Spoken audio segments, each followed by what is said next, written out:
కేంద్రం ప్రకటించిన పద్మ అవార్డుల్లో చోటు దక్కించుకున్నారు నందమూరి నటసింహం బాలకృష్ణ. కళల రంగంలో ఆయన చేసిన సేవలకు గుర్తింపుగా పద్మభూషణ్ అవార్డును అందించింది కేంద్రం. దీంతో ఆయనపై అభినందనల వెల్లువ కొనసాగుతోంది. ఏపీ సీఎం చంద్రబాబు విషెస్ చెబుతూ ఎక్స్లో పోస్ట్ చేశారు. సినిమా రాజకీయాల్లో ఎన్టీఆర్ లెగసీని కొనసాగిస్తున్నారని, మీ జీవితం ఎంతో మందికి స్ఫూర్తిదాయకమంటూ అభినందించారు.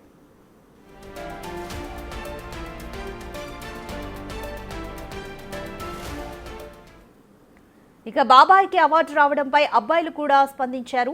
జూనియర్ ఎన్టీఆర్, కళ్యాణ్ రామ్లు కూడా బాలకృష్ణకు అభినందనలు తెలుపుతూ పోస్టులు పెట్టారు.